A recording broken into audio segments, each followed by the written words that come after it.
mengimani, mencintai, mengagungkan, membela dan menolongnya. Mencintai para pencintanya, menghidupkan sunnahnya, memperbanyak salawat kepadanya, mengikuti dakwahnya, serta mewarisi risalahnya.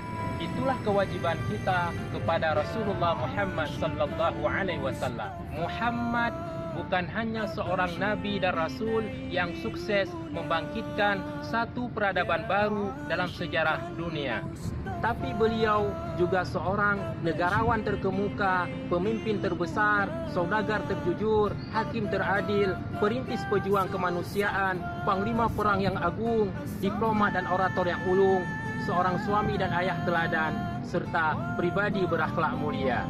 Semoga kita bisa meneladani dan mengikuti sunnahnya sehingga bisa berkumpul bersama Rasulullah Muhammad sallallahu alaihi wasallam.